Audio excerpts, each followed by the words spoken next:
This is in-depth study of the Christ, the propitiation, the begotten Son, the Lord, the Judge, the Ruler, the Standard, the Messiah, Yeshua HaMashiach, the One, the true Jesus Christ. Here on Understanding the Bible Radio, on Screen Study, Facebook Live, YouTube Live, on screen, undeniable facts of Scripture. Ron Saxton here. I want to thank you guys for joining me, stopping in for Deuteronomy Part 6. Deuteronomy Part 6. We're looking at to see exactly what went on and what happened with the Hebrew Israelites. That's what we're looking for. We're looking to see what happened between the Hebrew Israelites, the 12 tribes of Israel's descendants when they came out of Egypt. That's what we're looking at. We're going back into that covenant between God and the 12 tribes of Israel, better known as Jacob.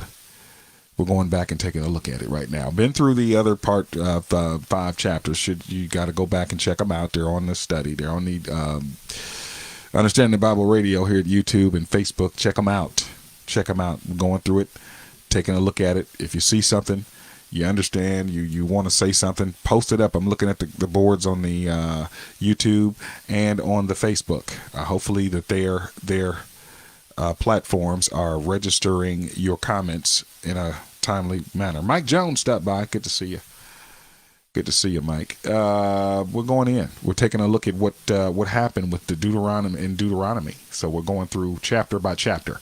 That's going to be each part, chapter by chapter. All right. If you miss it, it'll always be here. Come back, like it, share it. Totally up to you. Don't like it, follow, subscribe. That's totally up to you too. Doesn't matter. No tithing, no seed sowing, no products sold here.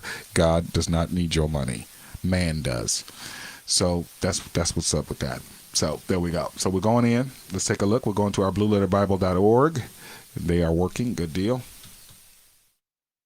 We're going to Deuteronomy 6. Going in. You got to look. You got to see part 5. You got to see part 5, part 4. We've seen how they would turn and do whatever God said the opposite until he told them, you ain't going in. Your kids are going to go into the land. You're not going in. And then they started to listen. And he told them, he sent them to another land, another portion, and told them to settle there, battled, and he was with them. He still strives with them. He still strives. Okay. So let's go.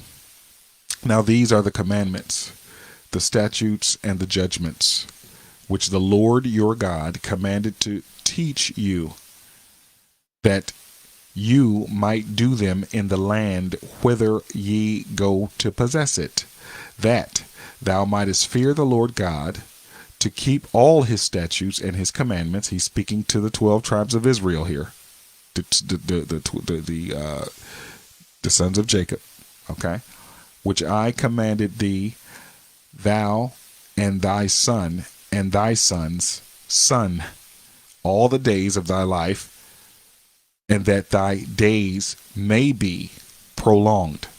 That's who he's talking to, okay? Hear therefore, O Israel, and observe to do it, that it may be well with thee, that ye may increase mightily, as the Lord God of thy fathers hath promised thee, in the land that floweth with milk and honey. Hear, O Israel, the Lord our God is one Lord, and thou shalt love thy Lord thy God with all thine heart, and with all thy soul, and with all thy might. And these words which I command thee this day shall be in thine heart, okay? And thou shalt teach them diligently unto thy children, and shalt talk of them when thou sittest in thine house, and when thou walkest by the way, and when thou liest down, and when thou risest up. Okay. And thou shalt bind them for a sign upon thine hand, and they shall be as frontlets between thine eyes. And thou shalt write them upon the posts of thine house and on thy gates.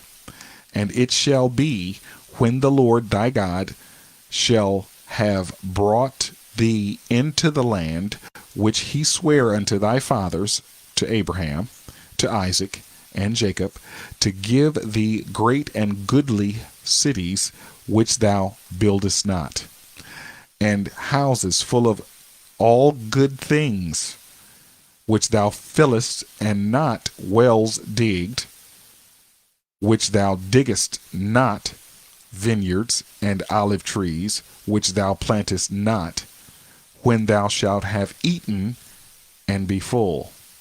Then beware, lest thou forget the Lord, which brought thee forth out of the land of Egypt, from the house of bondage. Thou shalt fear the Lord thy God, and serve him, and shalt swear by his name. Ye shall not go after other gods of the people which are round about you. Didn't do that. For the Lord thy God is a jealous God among you, lest the anger of the Lord thy God be kindled against thee, and destroy thee from off the face of the earth. Okay? Ye shall not tempt the Lord thy God, as ye tempted him in Massa. Okay? They started going back and forth with him. When he gave instruction, they wanted to go back and forth about it. Ye shall diligently keep the commandments of the Lord your God, and his testimonies, and his statutes, which he hath commanded thee. And thou shalt do that which is right and good in the sight of the Lord, that it may be well with thee, and that thou mayest go in and possess the good land which the Lord sware unto thy fathers, to cast out all thine enemies from before thee, as the Lord hath spoken. And when thy son asketh thee in time to come, saying, What mean the testimonies and the statutes and the judgments which the Lord our God hath commanded you? Then thou shalt say unto thy son, Where we were Pharaoh's bondmen in Egypt, slaves, and the Lord brought us out of Egypt with a mighty hand. And the Lord showed signs and wonders, great and sore, upon Egypt, upon Pharaoh, and upon all his household before our eyes. And he brought us out from thence, that he might bring us in, to give us the land which he sware unto our fathers. And the Lord commanded us to do all these statutes, to fear the Lord our God, for our good always, that he might preserve us alive, as it is at this day. And it shall be our righteousness, if we observe to do all these commandments before the Lord our God, as he hath commanded us. And that's the end of the chapter of Deuteronomy 6. And remember, this is him speaking with the 12 tribes, the lineage of the 12 tribes of Israel at the time he brought them out of Egypt. Okay? You got to remember that. Because if you want to liken yourself to this right now, you're going to have an issue, because you're probably not inheriting or has inherited the land that he purposed. You have not inherited it. It hasn't been given to you by God. Now there's a lot of stuff in place now. You got to buy it. You got to get a decree on it and all that paperwork and all that kind of stuff. So you got to remember that, because there's a lot of people out here that keeps trying to place you and making you think that you are now supposed to possess this land, and that the powers that be, Gentiles, white people, Europeans, whoever they are, whatever the people they want to say, have deceived you from it. That's why you're not possessing the land. Well, Christ has come and already told us what shall be and what's going to happen with the earth. It's already said. Even if you did get the land and possessed it, and all the people came back and they possessed the land and all that, it's going to be burnt with a fervent heat. He's told that by his apostle Peter. You got to study Peter to see it. It's there. You can just look up fervent heat. Just to remember and make known to you. Not only that, they also do not tell you that this covenant that he made with the 12 tribes, of the covenant that he made with them at Mount Sinai, he divorced it.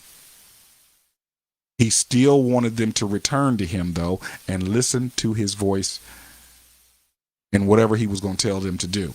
They would not do it. He divorced it in Jeremiah 3:8. They don't want to tell you that. And he didn't. He reiterates he divorced it in Jeremiah 31. And there is a new covenant that he's doing with man right now, today. Okay?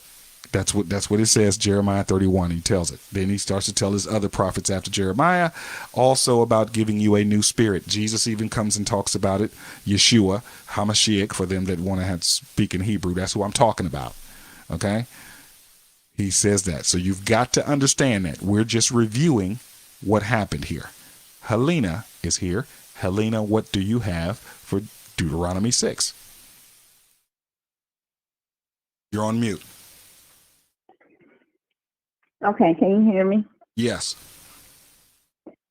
Okay, well, let's stop at the first verse. Come closer. Talking about... Come closer to the phone. What about now? Yes, that's better. That's better. Good deal. So this first verse, to me, what I can see going by the other chapters before this is like a foundational truth here for them, because they have to do this in order to be successful in the land that they're going to be sent to. Commandments, statutes, and judgments. I wanted you to kind of clarify each one of those in this one verse here, and then go to Numbers 36 and 13. Commandments, H4687. That's the Strong's concordance number that will give us the lexicon definitions. Let's get that. Strong's H4687. Mitzvah. Mitzvah. Outline biblical usage from the Gesenius Hebrew lexicon is commandment. Commandment of man, the commandment of God, commandment of code of wisdom. And they're all found here, which is very short. A command, a precept. That's 2 Kings 18:36. That's a reference. You can look it up. Especially used of the precepts of God, which is where we are. Deuteronomy 6:1, verse 25. We got chapter 7 and 11, which is the next study we'll be doing when we hit Deuteronomy again. Of a human teacher, Proverbs 7. All right. Verses 1 and 2.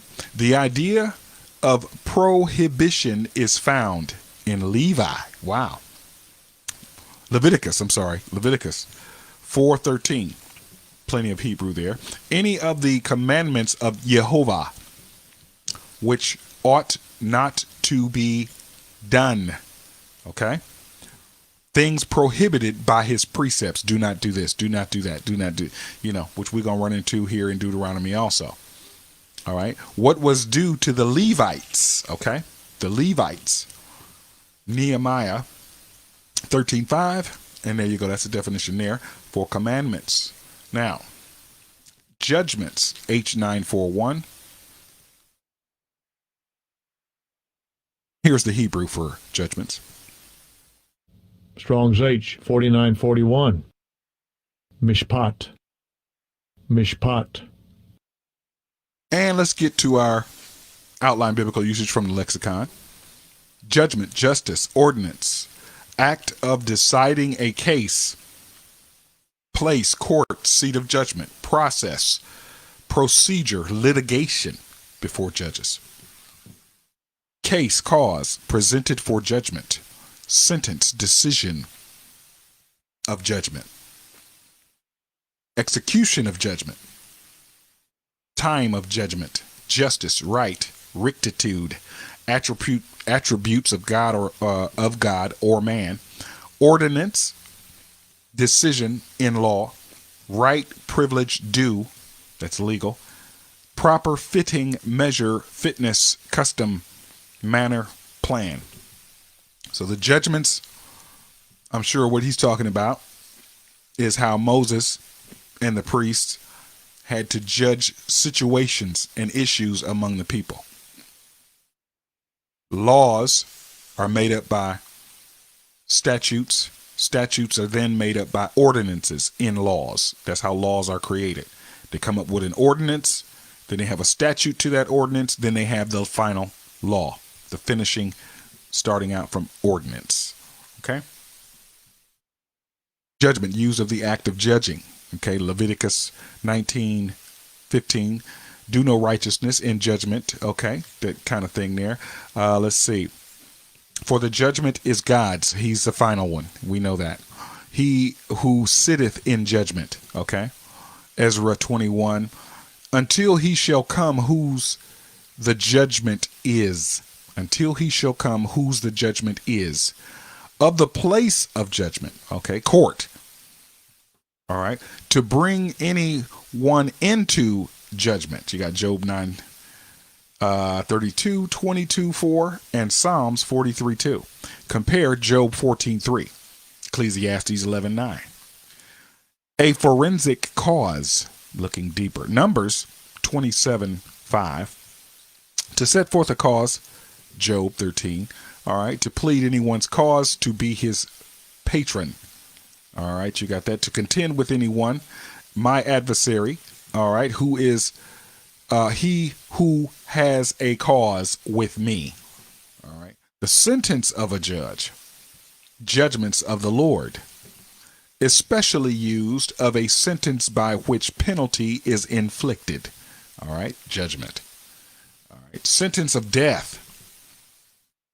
To pass a hard sentence upon one, to impose punishment upon him. Okay. Also used of punishment. All right. All right, let's see. Fault, crime for which one is judged. Capital crime. Right, that which is judged, lawful according to law. To pervert right. To pervert right. To do judgment, right, and justice. All his ways are right. All right, example. Just balances. All right, according to what is right. Okay. And on the other hand, without right. Okay. We're making determinations there, as you can tell, especially a law, a statute, a rule of judging. All right, often of the laws of God, because that's what they should be governing themselves by. And and collect used of the body of laws and collect, or collection and collection. That's a period there. Use of the body of laws, as we say, the law of Moses, the Justinian Code. All right, just a little Google, something you can Google there. Simply the divine law. We know that only comes from God. Divine religion only comes from God. Used of that which is lawfully due to anyone. Right of redemption. Right of primogeniture. I want to say this word here. Primogeniture. Okay. And collection. Regal right or regal rights and privileges. The things due to the priests from the people. All right. The privileges of daughters. Exodus 21. As laws have arisen, not only from the will of a legislator, but also often from the manners and customs of nations is also. Okay. That's why you got some countries will allow you to marry someone who's 13, a woman, a man can marry a woman that's 13 in other countries. Okay. That's why that's strange to us here in America, because we don't do that. That's not what our law says. Okay. So just to give you an example of what that would be saying there, of the custom and nation of that area. All right. We get news from other countries about some woman being put in jail for not wearing her veil over her face. Well, if there's a law there, baby, make sure you wear your veil. Can you make sure, please? I don't want to come see you for the next 10 years. in jail. Okay, just wear it. That's a law in another country. All right. And behold, the king stood upon a standing place according to the manner, okay, where he's going to be making judgments about things. All right. In the former manner, you got Genesis 40:13 there. And in the former manner, Exodus 26, Jeremiah 30. Here's the end. It is hence, fashion, kind, plan. What kind of a man was he? That's a judgment we're going to make. What kind of a man, based on what he's done and what he did, whatever, blah, blah, blah. Judges 13:12. What kind of a boy shall he be? And what will he do? You know, we all do that with our children to make determinations on what we're seeing as they're growing and learning. All right. So we got another one. We said statutes. That's the H2706. Let's see what the Hebrew original language is there. Strong's H2706. Chok. Chok. Okay. All right. Statute, ordinance, limit, something prescribed, due, prescribed task, portion, action prescribed of one's self, a resolve, prescribed due, limit, boundary, decree, enactment, ordinance. All right. Specific decree, law in general. All right. Enactments, statutes, conditions, enactments, decrees, civil enactments prescribed by God. Okay. Here's our definition. You got Leviticus 10:13, Exodus 5:14 showing there. Ezekiel 20:18, properly that which is established or definite. Yeah, that which is appointed for me. All right, you got Job 23 on that one. An appointed portion of labor, a task, something prescribed. Do this type of work here. Do that over there. Do that. Go take the trash out. There you go. A defined limit of bound. Okay, you have without limit. You've got an appointed time, an appointed law, a statute or ordinance. Genesis 47:26. Used of the laws of nature. Okay, seasons. There you go. We got seasons. You know, we know when it's spring, summer, fall, when it should be. All right. Used of the laws of nature. Okay, as prescribed by God. Of laws given by God to man. All right. We got all that Deuteronomy there. A decree of God. Psalms 2:7. A custom observed as though it were a law. Judges 11:39. Right privilege observed as though it had been a law. Okay. Right privilege observed as though it had been a law. All right. Exodus 29. This passage speaks of an actual ordinance of God. That's Exodus 29 there. There you go. So that's what we got for our statutes, judgments, and commandments. Helena, what you got? Well, I just wanted to bring that out because Moses repeated himself all through, starting from Exodus through the Numbers, through the Leviticus. Over and over. Yep.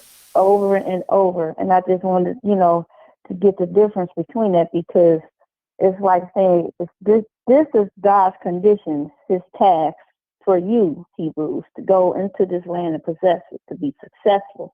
For you. That's why I was saying that this was like a foundational truth for them to take into the promised land. Yeah. Pretty much to be obedient. Right. And govern themselves by this law. This is what you need to do. Mm-hmm. God is saying to them. And when you get there, this is what you need to do. Handle it, whatever else. I'm not going to go into much further because I don't want to jump ahead. We got Val Crump stopped by. Jesus Child, how you doing, man? Good to see you. Good to see you. Okay, and we're still watching the YouTube board. Still watching. All right. Now, what's the next one? Verse 2. Yep. Verse 2, pretty much chapter 5, verse 29, when he was talking about, let's go through it real quick. That they would have such a heart in them that they would fear me. Because verse 2 is saying that thou mightest fear the Lord thy God, to keep all his commandments and his statutes, which I command thee, thou and thy son and thy son's sons. Keep it in the family. Mm-hmm. all the days of their lives, all the days that they may be prolonged. Right. Basically, he said the same thing up there Basically, he is. He's in verse repeating. 29. Like, He's repeating if they would yeah. just do this, if they Trying would to- just, Yeah. be obedient. Trying to drill it down in their head. Yeah. Now, verse 3, I thought was very interesting, very good. I would like for you to go to Genesis 26 and 4 because I was looking for for the actual promise of that he made to the fathers here. Hold on. Okay. All right. Hold on. Almost. Oh. Again, 26 and 4. Okay. We're going Genesis there. 26 and 4, yeah. And I will make thy seed to multiply as the stars of heaven, and will give unto thy seed all these countries, and in thy seed shall all the nations of the earth be blessed, because that Abraham obeyed my voice. See that? Mm-hmm. And kept my charge, my instructions, what I said to him, because he didn't write anything down. He didn't. This is not the law of Moses. Okay. My statutes and my laws. Abraham was a person, gentleman that the Father, the Lord God, was looking for, and he found him.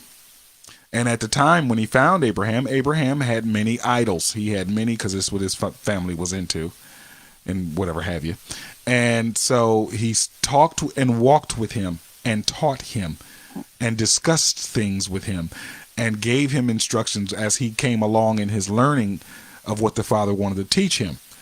And when he decided in himself to worship only the Lord, he made open display with his father's idols at his little temple area store or whatever it was. He destroyed them. Okay.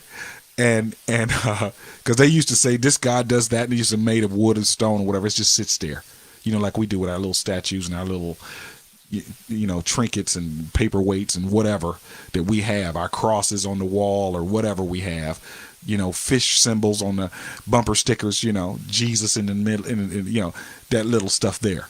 Our Bibles, we even do that with the scripture. Okay. We call it the Word of God, and not saying that his son is his word. But anyway, we do all of that kind of stuff. Somebody takes a Bible and burns it or throws it in the trash or tears a page out of it or whatever. We think, oh my God, spiritually something has happened. That lets you know that was an idol to you. You take the cross off the wall and you throw it down and break it. And then, how could you do that? It was a cross. You see, now it reveals to you that that's an idol. That's what it does. So he comes in and he does his little thing in his father's little temple area or whatever, breaks all the little idols and leaves the big one there. And the father comes in, what did you do? I didn't do anything. The big idol destroyed all the little ones. So he's really, what I understand there, when I read that, thought about it, he was really trying to get his father to understand what he understands now. That the Almighty, the Most High God, Yehovah, is the one that you need to be focused on. Okay, that's what he's really trying to get him to understand. And again, they get into a little argument or whatever. You can look that up yourself. You can see it. So he's kept his understanding, his voice. He's kept all the things he said, his charge, what he needs to do, his statutes. He kept those. Okay, and his laws. Okay, just to let you know. So go ahead. I'm sorry, Kalina. I was just taking over there. Go ahead. Okay. Now, go to Acts 7 and 17. Now, I'm bringing this one out because I want you to see how far this goes down from generation to the generation in Acts.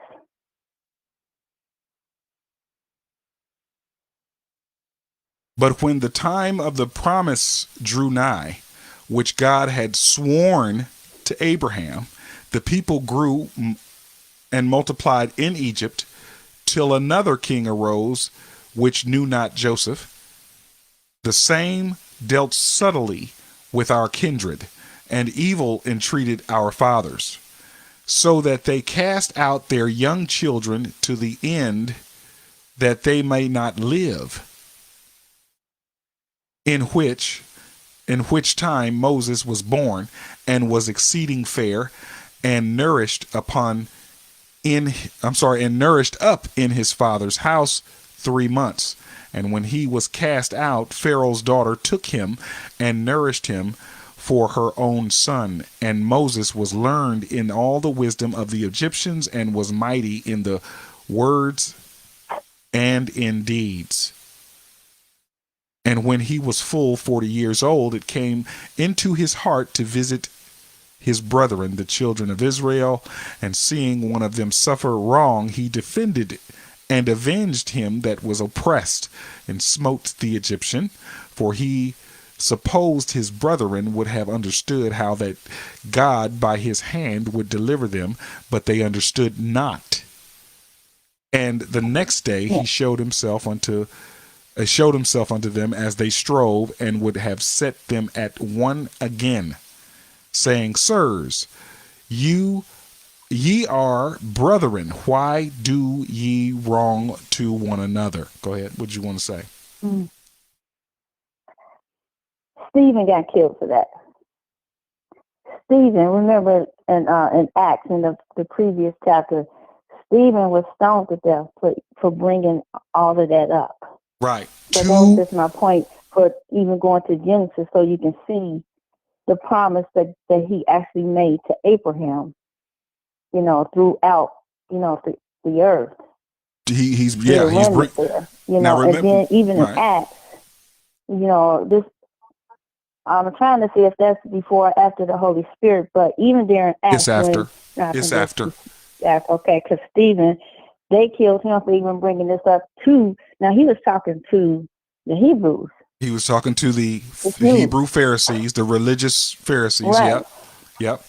And he basically was telling them the same thing. Like, you was brought out of Egypt as pretty much a family of people, and God made you into a nation.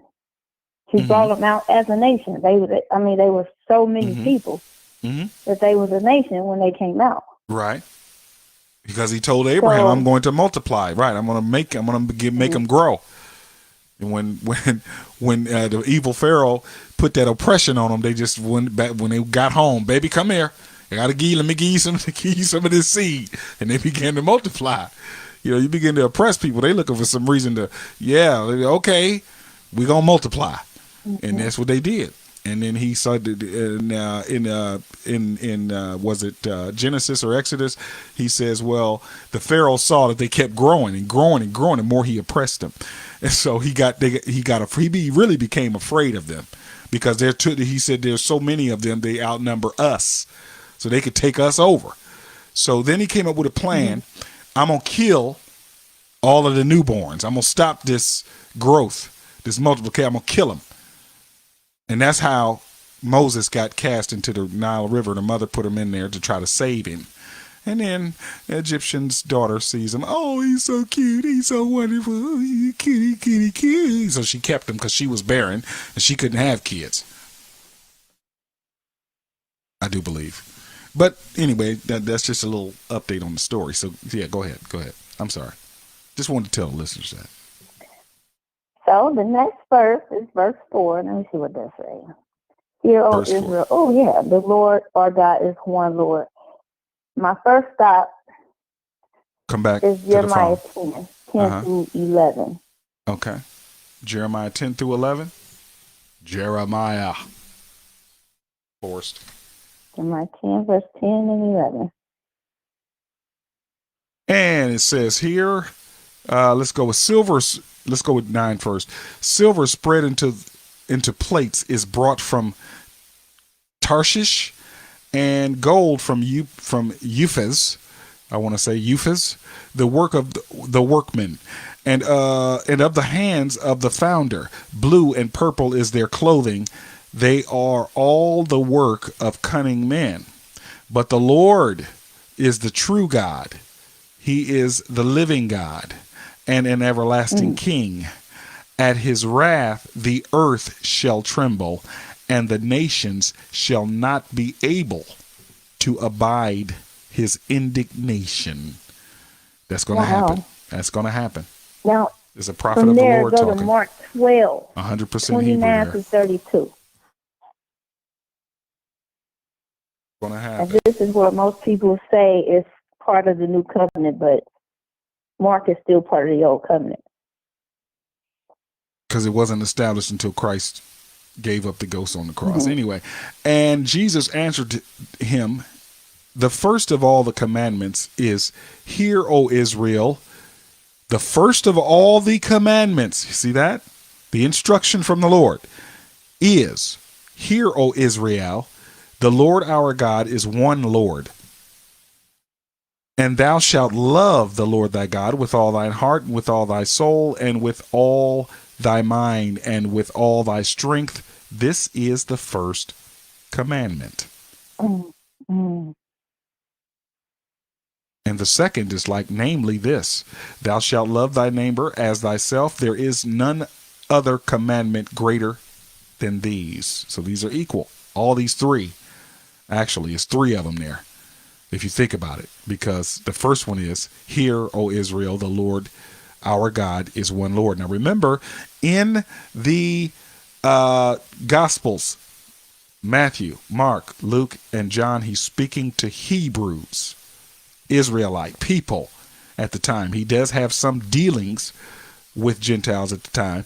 He also spoke with some of them at the temple, because they would always come and then speak with the Pharisees, because the Pharisees wanted to always have their little debates with others, okay, after their sermons or speaking of the Torah, they would come, and then but when they came and they would come and talk to Jesus too, okay, at the time, because Jesus was there too, schooling the religious Hebrew Pharisees, okay, so in the temple, okay, so you got to remember that.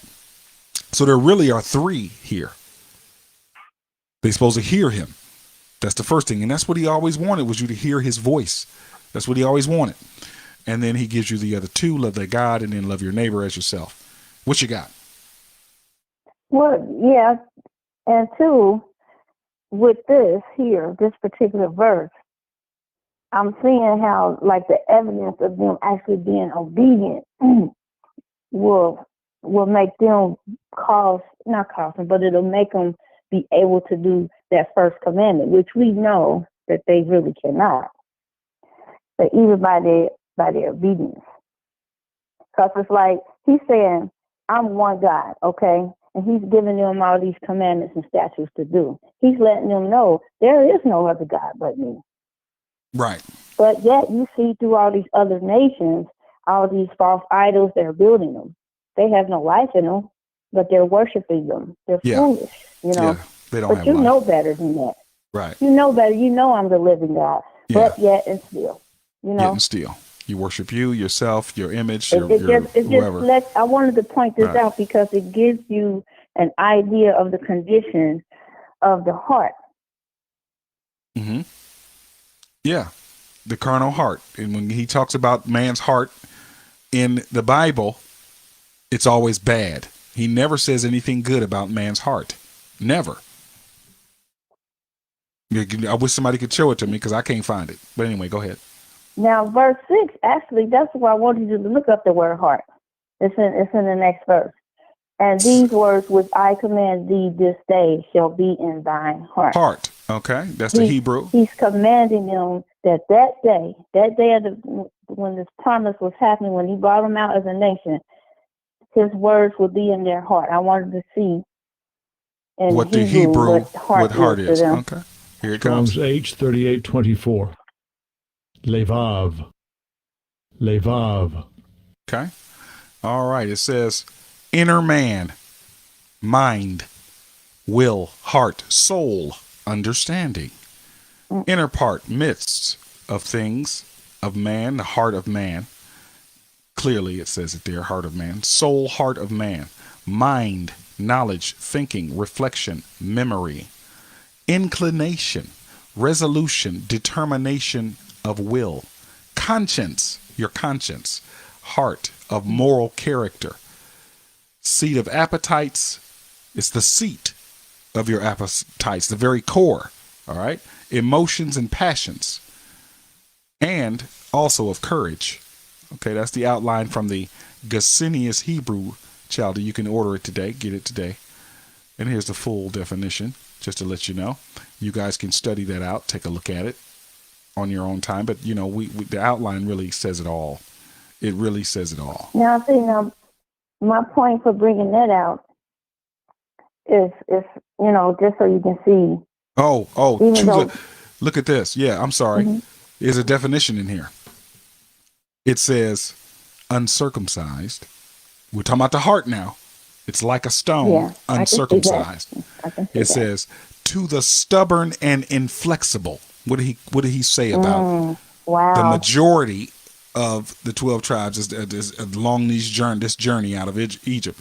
He said you're stiff-necked, you're inflexible, you're stubborn. Stiff-necked is another word for it. The words too by which we utter those feelings are poetically attributed to the heart. And thus the heart is said to cry out. That's in Hosea 7:14. To lament is to be mournful, sob, cry. Isaiah 15:5. To sigh is Psalms 38 verse 9. And those are said to pour out their heart who pour out their tears. All right. That's in Lamentations 2:19. Yeah, just to give you a little bit on that definition. Now, even though he said that it'll be in their heart, they still was not able to actually perform it. And you see that all through the Old Covenant. And then, you go into Jeremiah, he tell you that it's written. The new covenant would be written on their heart. That will actually cause them to walk in his ways. So he's telling them, do this, be obedient. But even though he gave it to them, he decreed it out of his mouth to them, they were still not able to do it. Their conscience, their mind, their thinking, their memory, their understanding, it couldn't do it. That's all right. And he says this about this new covenant in Ezekiel 36:27. And I, this is the Lord talking, will put my spirit within you and cause you to walk in my statutes and keep my judgments and do them. That's what he said. See, this is some parts they don't want to tell you. It's him saying in the new covenant, I will be the cause of you to walk in them. I will do this. This is a workmanship in the one that established the new covenant, which is Christ, period. The begotten Son of God, Christ. He is the one to work in you. Okay? That's what they don't want to tell you that. They keep telling you to do. And the more you try to do a law and covenant that's divorced, he's not even, you're all out of line. And you run and do more carnality. As secretly as kept. Nobody knows. They see how wonderful and great you are on your social media and to you around your people. When they're around you, they see that. But they don't see the secret. I got to let this out. I got to get it out. That's why anybody that's promoting to do the old covenant laws, there's all kind of, Romans 7 tells that it's all kind of debauchery in there, inside of you, in your heart, and it's got to come out somehow. Somehow you're gonna let it out because it's growing in you, as the law is our school master, teaching you that you need Christ. Even I've talked to many people, and I've been in that position myself. God, I don't want to do this. I don't want to think this anymore. I don't want to think about that anymore. Why am I thinking about that? I don't want this anymore. I don't want. It makes me have to cry out to him to do his new covenant, which is have his spirit in me, that he governs my mind. Just takes the interest away from me. I don't even have the interest anymore to do that stuff that was in my head. And more he works in there. He'll work in there through your existence in your body, your carnal flesh, battling your carnal mind, battling against the spirit that the other Hebrew Israelites don't want to talk about. All they want to speak about is law, doing his laws. The more they tell you that, believe me, you must know the new covenant. You must know it, accept it, respond to it positively, of course, accepting it, wanting it done in you. The Father needs to now give you spirit to do that. Let them go on speaking that you need to have the land and you need to have all this and the white and the black people and what the generation is and the bloodlines and all that. The black and let them talk all that. They're not talking to you about spirit and what's going on with that spirit in you.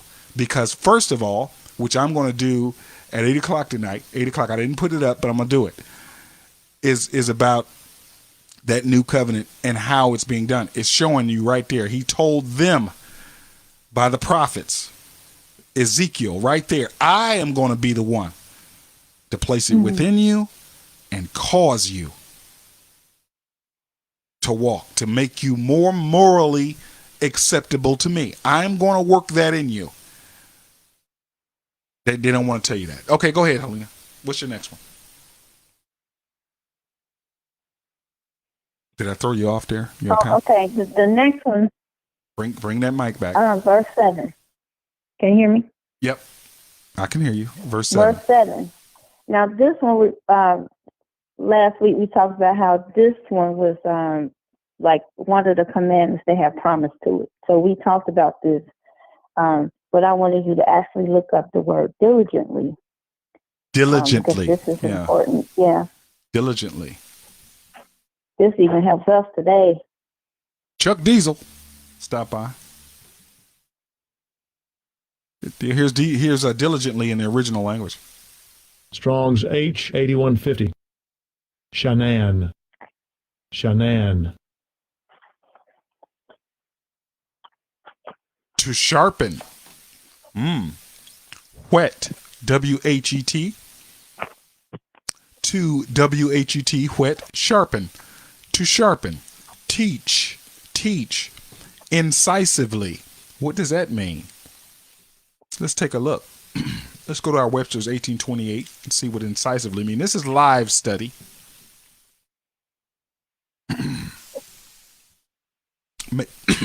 Excuse me. Incisive. Maybe we can get that one. Having the quality of cutting or separating the superficial part of anything. Now, okay, I learned a new word today. Incisive teeth in animals are the 4 teeth, the cutters. They cut away the meat from the bone so that they can chew. Okay, chew it up with their chewers, or they can just chomp it and gaggle it. And then guzzle it down. Let's see what Google has to say. This is by Free Dictionary. Let's see what we get. Let me blow this up. That way it'll be blown up every time I have to go to it, so you guys can see it on your devices. Questions, comments posted up. Incisive. To see it? Incisive. There it is. Penetrating. Penetrating. Penetrating. That's the first word. Clear and sharp, as in operation or expression. Be clear in what you're saying. And incisive mind and incisive comments. They're very clear. They're very direct. They're very penetrating. This is for diligent? This is for diligent. Well, diligent is, it says, I'm sorry, let me go back. It says to sharpen, to teach incisively. Okay. So I wanted to see what incisively meant. To be pierced. That's the next one, which we see in the Google definition. Penetrating. Pierce is a penetration. All right. So just to let you know. And let's go on down here. It's probably pretty short. It is. The definition in the Gesenius Hebrew lexicon. Order yours today. To sharpen a sword. Okay. That's one way to make it really sharp, because it's going to do some penetrating. Okay. We use a knife to penetrate something, whether it's cutting, stabbing, whatever, slicing, something. Okay. Metaphorically, the tongue. Ooh, the tongue. Assail anyone with sharp sayings.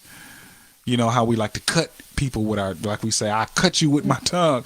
That's what the old Southern people say. I may not be able to whoop on you, but I'll cut you with my tongue. You know, so yeah, sharpened of a weapon. All right, inculcate.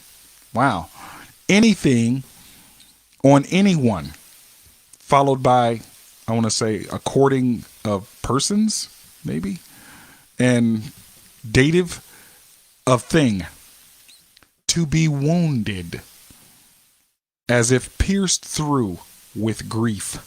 I'm hurting. You hurt me with your lies and your deception. You've hurt me. Why are you so mad at the pastors? Why are you so mad? Because I've been hurt. Usually men are grievous and wounded and hurt by, and then they become angry. Usually they're angry because of their pain inside. Okay, they're hurting about something. Usually, just to let you know, that's how we react. Just to let you know that. So that's the definition of diligent. Diligently piercing. We're going to pierce our children. We're going to cut them in the mind with straight talk. We're going to give it to them straight and precise, that it penetrates. Okay, that's diligent. It. That's what we're going to do. Even better way we're going to give it to them straight. We're going to give it to them straight. We're not going to, get all poetic and emotional and, the violins and piano starts playing in the background. No, we're going to tell them exactly straight off. That's when I started doing the studies. He said, no, do live study. Do it straight. Do it straight. Mm-hmm. Don't try to formulate what you're going to say in a fluffy manner. Don't fluff anything. Just say it straight. I said, okay, all right. Don't do that. I used to pray before in my first studies and stop doing that. It's like, why? Why do you want me to pray? That is to fluff you up. It's to fluff you. It gets you into a fluff mind. Don't do that. Go straight into live study. Just go straight in. Your prayer is not to be spoken of on a video or a social media site in the first place. You're not supposed to do that. That's between you and me. That's not between them. You and me. Prayer is to me. I want you to pray and speak to me. Okay? Because I'm going to give it to you straight. Everybody wants ministry that is all about not hurting my feelings and not, no, you got to give it to them straight. Say it right. Okay. Be respectful, but say it correct. But now notice Moses was right here. He was even telling them, give it to them straight, diligently. Give it to them straight. Give it to them straight, diligently, at all times. Like, yeah, because unto thy children. When you sit down, when you rise up, that means all the time. Every time you get the opportunity to speak to your children, give it to them straight. Yeah. Stop playing. It's time to put the toys down. Come in here. Sit down. I need to talk to you. Give it to them straight. The true purpose of God is that you crave his spirit. You need his spirit in you, son. Christ has died, opening up the new covenant, daughter. Okay? This new covenant is spiritual. It has nothing to do with your skin color. It has nothing to do with how much money you got and what money you want and what career you're looking to do and fulfilling your dreams of being a football player or an actress or owning your own business and making billions of dollars, and God's going to do it for. That has nothing to do with it. I'm giving it to you straight. This is what it's about. Okay? That's what you do. You give it to him straight. Crave his spirit. Long for him. Need him. Think on him. Meditate. Pray to him at night. Forget about the now I lay me down to sleep. Lord, I pray, forget that. It's fluff. Don't forget that. Son, when you go to bed, Father, give me your spirit. I need it. Give me your spirit. I want to have you in me, God, that you can help me be good. You can help me be good to what you want. Pray that prayer. Get in the bed and go to sleep. Okay. Now, when you said that, basically what popped out is the example of prayer, and I forget one of the Gospels where one said, Lord have mercy. That's basically what he was saying. have mercy. You mean where the the Pharisee and the Yeah, publican? He told the story. Yeah, he said, he said the publican goes over and says, "Thank you, God, that I am not like this publican, a sinner. I tithe of all the tenth that I own. I pray every day. I hold the Sabbath. I do all these, which is law. I do all those things. Thank you that I'm not like him." Then he says the publican goes up and doesn't even look up to heaven and beats his chest and rinses himself. "Father, forgive me. Have mercy on me, for I am a sinner." He says the publican is the one that is justified. You see? He came straight, gave it straight. I'm a sinner. The Pharisee, religious, was not justified. But anyway, yes, ma'am. What else you got on this? Now go to verse 8, the next verse. Now, I thought this verse was because of the language. It uses frontlets between thy eyes. So I wanted to see a different way to say it. So I found something in Hebrews 2 and 11. And this is talking about the... Yes, if you guys weren't here, this is talking about that law. That law. YouTube is having some problems. I see. YouTube is having some issues. So I'm going to have to probably re-up the video from Facebook to the YouTube for you guys. I'll get it done. Don't worry.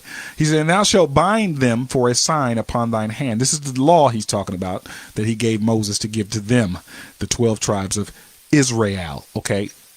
Not everybody, all black people today. Okay.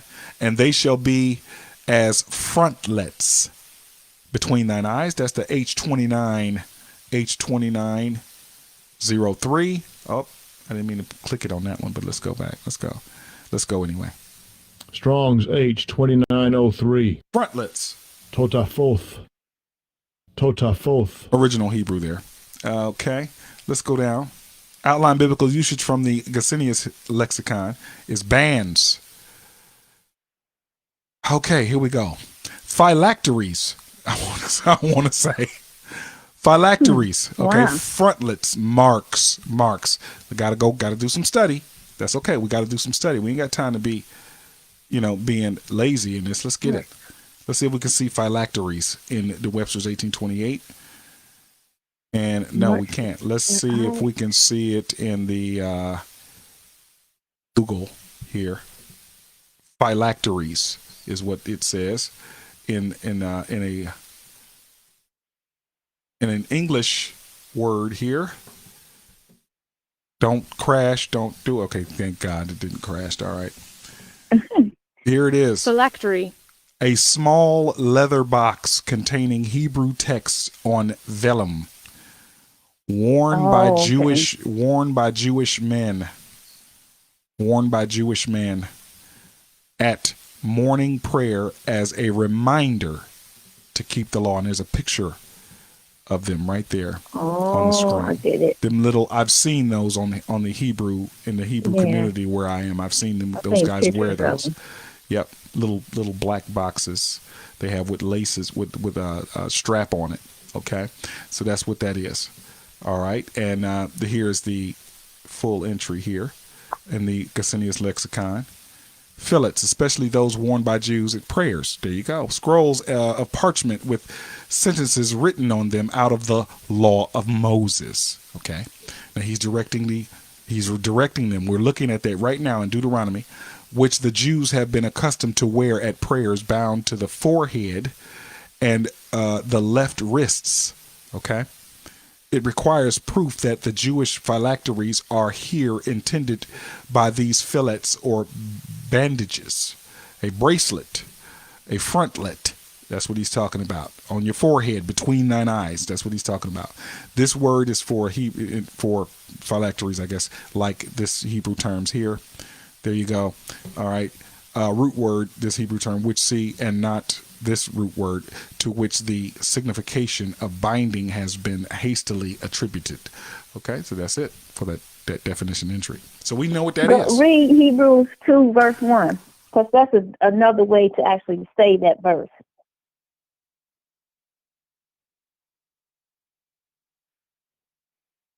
Hebrews 2:1 coming up. Waiting on your comments. Therefore, we ought to give the more earnest heed to the things which we have heard, lest any time we should let them slip. For if the word spoken by angels was steadfast, and every transgression and disobedience received a just recompense of reward, how shall we escape if we neglect so great salvation, which at the first began to be spoken by the Lord? That's right. It was confirmed unto us by them that heard him. Heard, yeah, not read it on a phylactery. Yeah. Go ahead, I'm with you. Yeah, when I found that, I was like, oh, okay, yeah, that is a better way to say that, because, you know, in Hebrews, he's talking to Hebrews also, so. It's a book to the Hebrews, right? It's not really a book for Gentiles. It's a book for Hebrews. It's written to them. All right. Okay, what's your next one? Verse 10. Uh-huh. You know, we can do that. It's like Genesis 15, 18, all through Genesis, basically, where God, you know, just backs up his promise to Abraham. You know, when you read verses like verse 10, it's always backed up in Genesis. Yes. Mm-hmm. That's, because Abraham is in Genesis. You got Isaac, and then you got Jacob crossing all the way over from Genesis. Well, I think he ends in Genesis. It's possible. I can't remember. But then you have, because the 12 tribes starts to grow there in the beginning of Genesis with the evil Pharisees, to give thee a great and godly cities which thou buildest not. Okay, so somebody else must have built them. Okay, so we gonna tell us to go into a land to take it, and that's what it's gonna be about. So that's just verse 10 there. Yeah, and the Lord has sworn to them. The next verse I thought was, man, go to Proverbs 30, 8 through 9. Okay, 11. This is today. You mean Deuteronomy 6:11, right? Is the one you're talking about, and houses full of good things. Yeah, verse 11. Go to Proverbs 30, 8 through 9. Which thou fillest not, and wells digged, which thou diggest not, and vineyards and olive trees, which thou plantest not, when thou shalt have eaten and be full. Proverbs 30. And 8 and 9. 8 and 9. Okay. Yeah, make sure that mic is up there when you're talking. Good. Okay. So you're not muffled. 8. Remove far from the vanity and lies. Give me neither poverty nor riches. Feed me with food convenient for me, lest I be full. That's what is in Proverbs 30, verse 8. Yeah. Remove far from me the vanity. Remove far. This is Proverbs 30, verse 8. And lies. Remove from me vanity and lies. Give me neither poverty nor riches. Feed me with food convenient for me, lest I be full and deny thee and say, who is the Lord? Or lest I be poor and steal and take the name of my God in vain.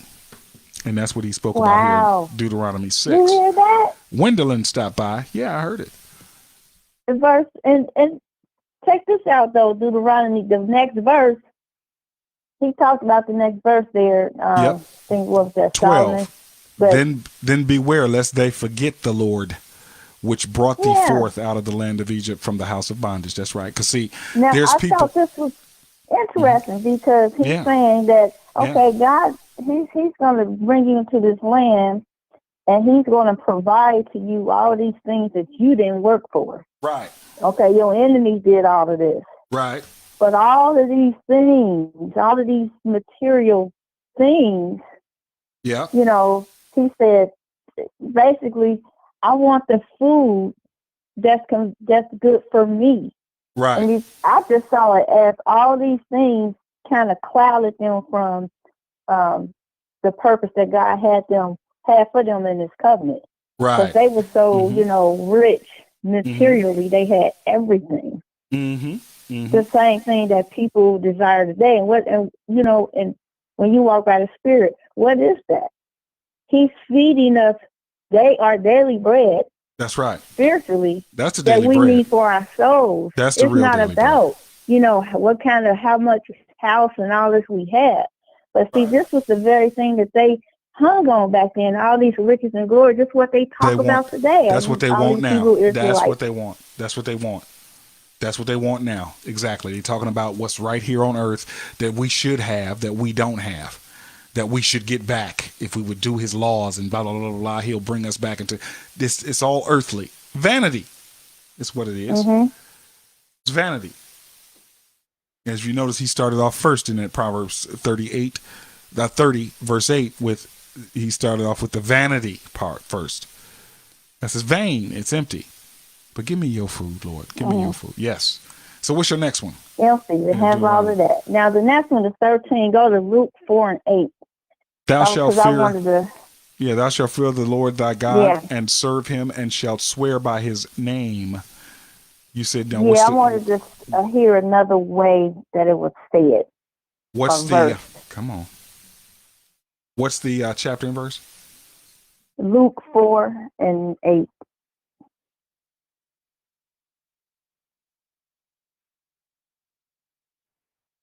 4:8, and Jesus answered and said unto them, Get thee behind me, Satan, for it is written, Thou shalt worship the Lord thy God, and him only shalt thou serve.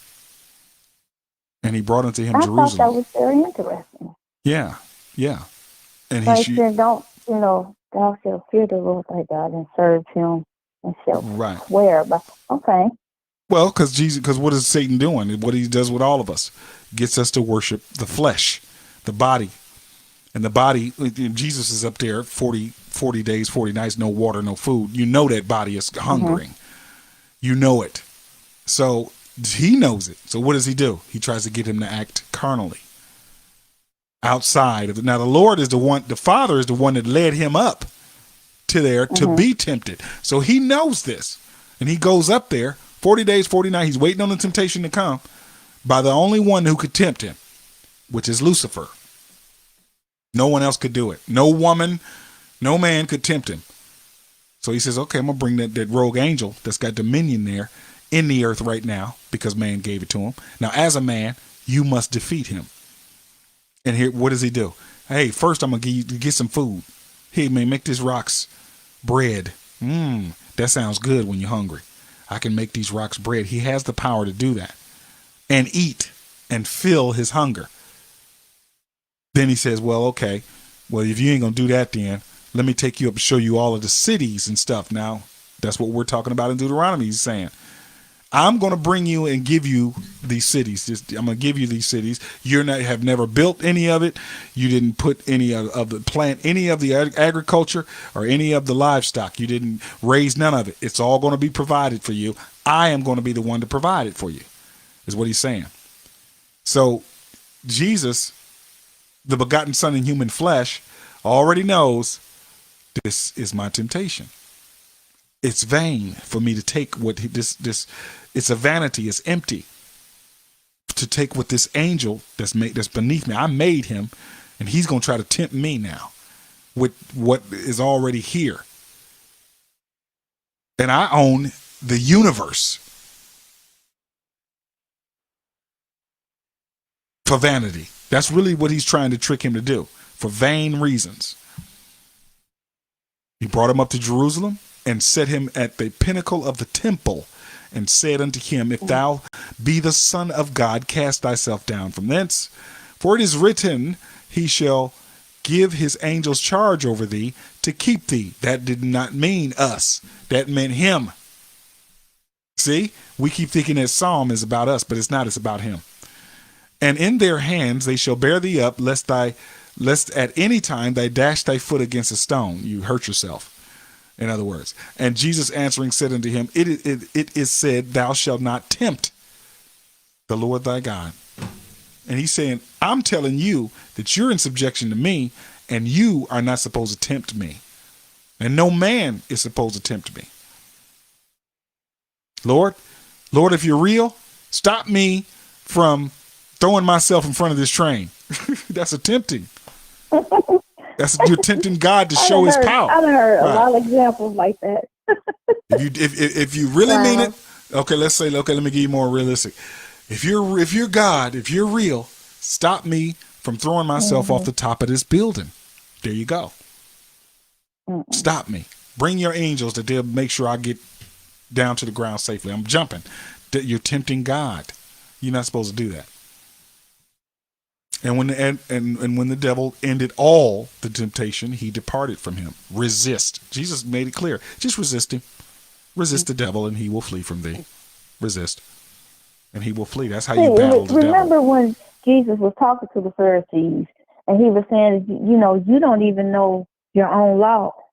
Yeah. Because they kept telling him that he was, of the devil. Mm-hmm. And he was like, you don't even know what you're talking about. Right. Yes. So there you go. Okay. There you go. All right. Now the next one, verse 14, you shall not go after other gods of the people which are around you. I wanted you to go over to Exodus 34, 14 and 16, because Moses was a little more detailed right here. The 14 and 16? 14 through 16. For thou shalt worship. 34. Yeah, for thou shalt worship no other God. For the Lord, whose name is jealous, is a jealous God. Lest thou make a covenant with the inhabitants of the land, and they go a whoring. See, when you start worshiping other gods, God says that's why I keep telling people, when he talks about being in you, the only way he can relay it is that you understand sex, right? A man, I'm talking about with a man and a woman, goes into a woman physically. They become physically one when sex happens. He's spirit. He's not human. So he says, like, I never knew you. In Matthew, he says, I was never in you. That's the same deal. Spirit must be in. It must be in. In order for the spirit to be there. I'm not talking about in the ways it's always physically like a demon possessing you. But you can have influence, which I'll talk about at 8 o'clock tonight, which is about it's going to be later than 8 o'clock because I got to do the next study, and we're already in 7:25 right now. But anyway, the influence of a spirit on you. You are one with that spirit. You're worshiping and submitted yourself to follow that spirit, okay, that other God. So when he talks about you doing that, he's mentioning whoring. You're allowing yourself to be used and influenced by that God. A whore sells themselves to do what? Well, you can have your way with me. Okay, you can have me for your own pleasure. That's what we're doing. We're worshiping other gods for those gods to have their own pleasure with us. All right, you're whoring after other gods, and do sacrifice unto their gods, and one call thee, and thou eat of his sacrifice, and thou take of their daughters unto thy sons. Those people that worship other gods, you now letting them marry your son and your daughters when you're supposed to be worshiping me, and you're not supposed to be letting that happen. All right? And their daughters go a whoring after their gods, and make thy sons go a whoring after their gods. See the connection? The connection there. Now, see, I thought this was good because he already told you to teach your children constantly, give it to them straight. Because for this to be broke, they couldn't have been doing that. Yes. You know what I'm saying? Because they could, because see, the law, it's righteousness by the law. Right. So if they would have did it, which the prophets did, God would have blessed them. But they didn't because they couldn't. Their flesh was too weak. So right. And you've got a lot of Christianity people that worship a prophet, pastor, or whatever religious person. They sit up under them. They worship them. They run to them for advice. They run to them for, what is God saying? What's the word of God? Would God give me a word? And they want to go to a person for it. That's what they're doing. Well, they're worshiping that person. I understand it just a little tad bit different also. Now, when you have false religions, right, Catholicism. That is a better example of a person worshiping other men, going to the priest, getting advice from the priest like the priest is God. Worshiping Mary, a statue. Yeah, but because what the thing with Christianity is, when you have the Spirit, no, He's going to work in you. Yeah, we're not talking about that though. Yeah. I know, but what I'm saying is, even that applies. It applies to what you just said. No, I'm talking about the religion, okay, Christianity. I'm talking about the religion. See, there's no religion he wants relationship. See, when he puts his Spirit in, that's relationship. Because he said, I'm going to cause you to walk. I know, but see, you mentioned the word Christianity. Christianity. That's what I'm talking about. The so-called Christians of Christianity. They're not following Christ. A better example is to say, like, for example, Catholicism, because you see it. That I understand. Exactly what you're saying. And then in Christianity, what do you see? The same thing.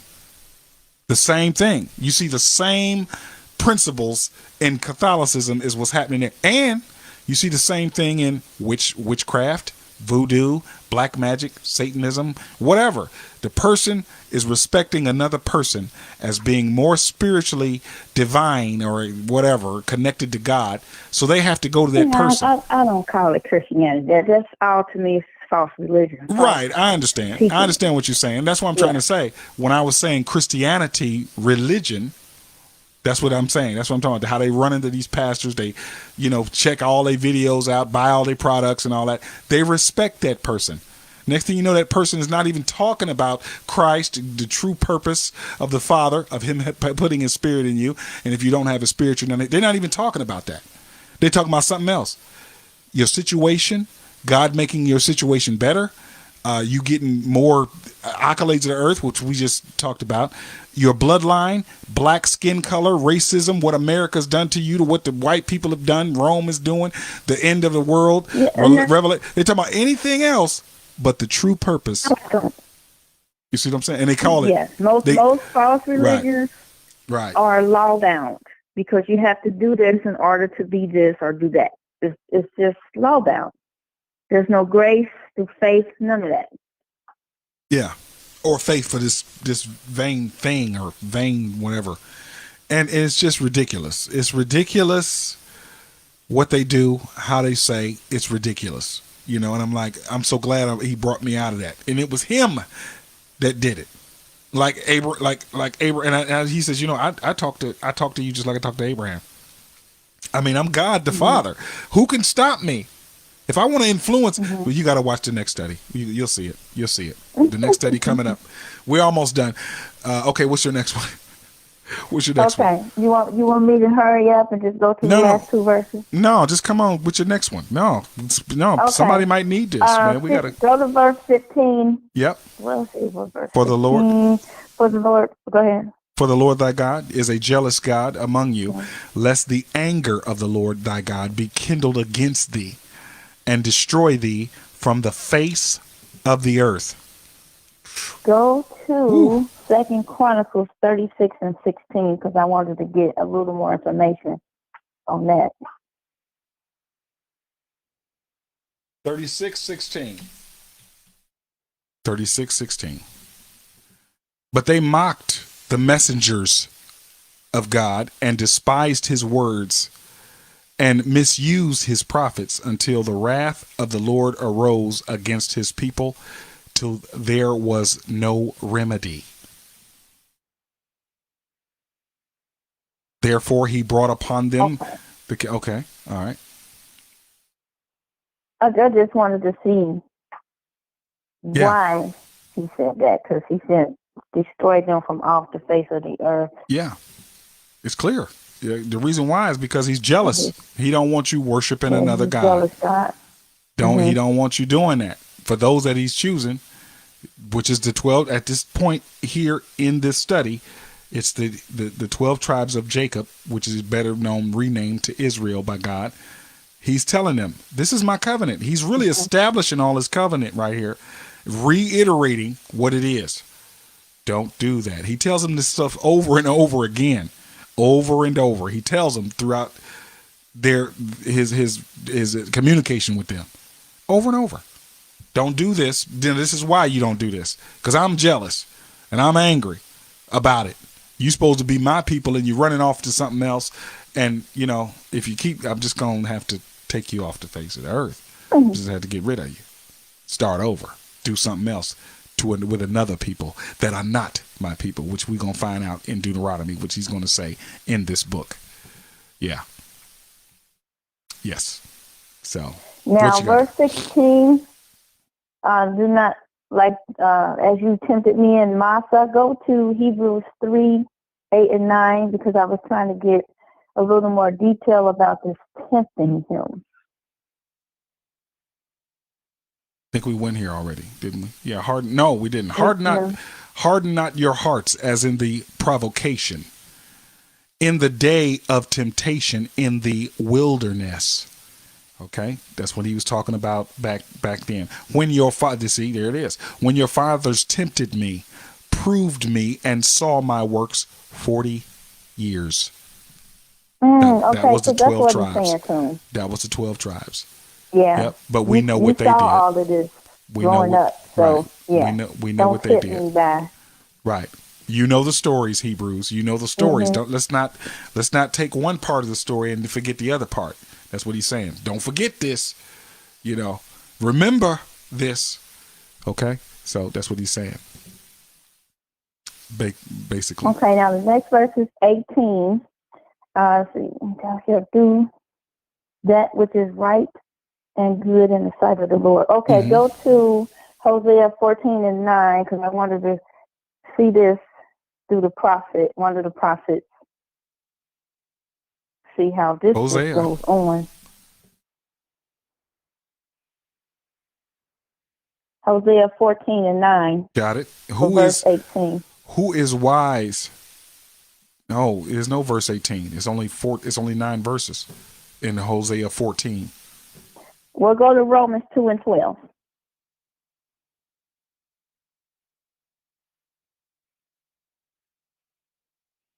I'm sorry, Romans 12 and 2. I'm sorry. I was looking at my phone wrong. Romans 12 and 2. And be not conformed to this world, but be ye transformed by the renewing of your mind, that ye may prove what is that good and acceptable and perfect purpose of God. I just thought this was interesting here, because see in verse 18, he's saying what they should do good and right that was acceptable in his sight, which would have went well with them. It would have been well with them, that thou mayest go in and possess the good land which the Lord sware. Right. Yeah, he swore. The Lord swore this unto them, unto their fathers. And y'all about to partake of it. Or will they? Or will they? Stay tuned. Yep. That's right. So there you go. Okay.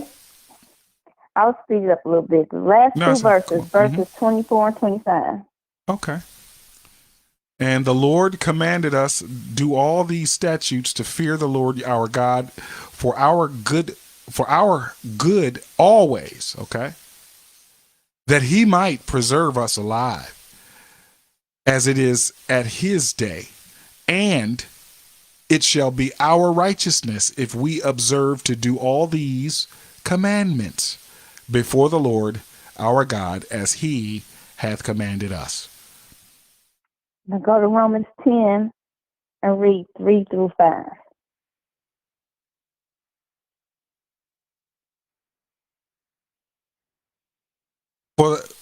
For they being ignorant of God's righteousness and going about to establish their own righteousness, this is the 12 tribes that are doing this, have not submitted themselves unto the righteousness of God.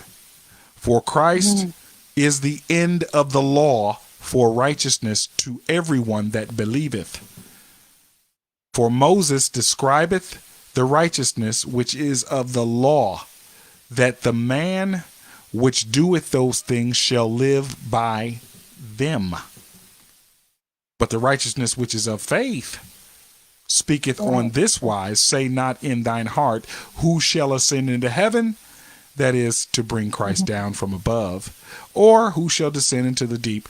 That is to bring Christ again from the dead. You can't come again. He's already been brought up by the Father. But what saith it? The word is nigh thee, even in thy mouth and in thine heart. That is the word of faith which we preach, that if thou shalt confess with thy mouth the Lord Jesus and shalt believe, this is another factor there, believe in thine heart that God hath raised him from the dead, thou shalt be saved. Now, this I brought this out because this whole law, the righteousness that he's talking about here is in the law. It's the righteousness of the law. This is the way that he had covenant relationship with the Hebrews, that they had to perform the law. And in James 2 and 10, he just basically tell them, if you break one You broke them all. of these commandments, you broke all of them. All of them. You broke every last one of them. For whosoever shall keepeth the whole law and yet offend in one point, he is guilty of all. That is a book. James is a book towards Hebrews. He's not speaking to non-12 tribe of Israel, Hebrew, Israelites of Jacob's bloodline. Because there's another definition after Christ completes the law that has been given about Israel, and it's not that of the Hebrew. So just to let you know, it's a type and shadow of him choosing Jacob's people. That was a type and shadow of the real Israel. That's why he changed his name, because Jacob's name got changed when he wrestled with the angel and would not let him go until he blessed him. That's why I tried to point out in that story in a previous study, it was his determination, his firmness, his steadfastness. He would not let go. Now, Jacob was a swindler and a liar. Okay, he was a swindler. He swindled his brother out of his birthright. But he held on and wrestled with this angel and would not let him go until he received a blessing. After he did that, the Lord changed his name to Israel. So the Lord is saying that is a type and shadow of the Israel that I'm going to bring forth. That's why in I believe it's Isaiah, he says, Israel is my son, I believe. He's not talking about Jacob. Now, okay, well, let me say this. You're right, the type and shadow. But the promise of the everlasting promise, the very covenant that we are in with the law written on our hearts, is beyond the type and shadow because it's eternal and it's still going on. Shadow for them because this is showing them what they could have been. But they didn't do it because they couldn't. It's letting them know, basically it's letting them know that their flesh was too weak to do. He gave them a chance to see if they could do it. They couldn't. They couldn't do it. God already knew they couldn't do it. He had to with the everlasting covenant that he gave. And all the information we see in Genesis before this time even came. But for some reason, I know, but for some reason they don't get it. But I understand that they can't get it because they're blind to the truth. They're blind to it because they won't accept. That's what I'm be talking about. The only way to have covenant relationship with God now. That next. Yeah. He's and that's what we gotta understand. It's like, man, I see why. Yeah, because I did the same thing to you. I did the same thing to you that I do with man. I speak to him, tell him, and I keep speaking to him. I keep doing it. You want to please me? I'm gonna show you how. Where is it? I'm looking for it. Maybe I think I did it one more time, and then I'm gonna get out.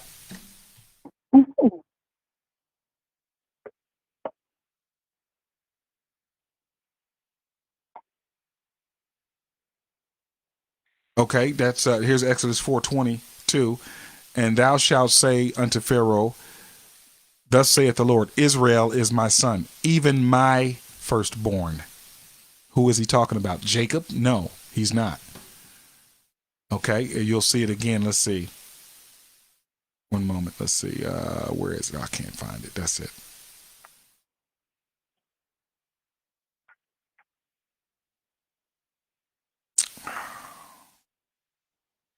I have to find Firstborn among the It's dead. something about, he says it about to one of the prophets again.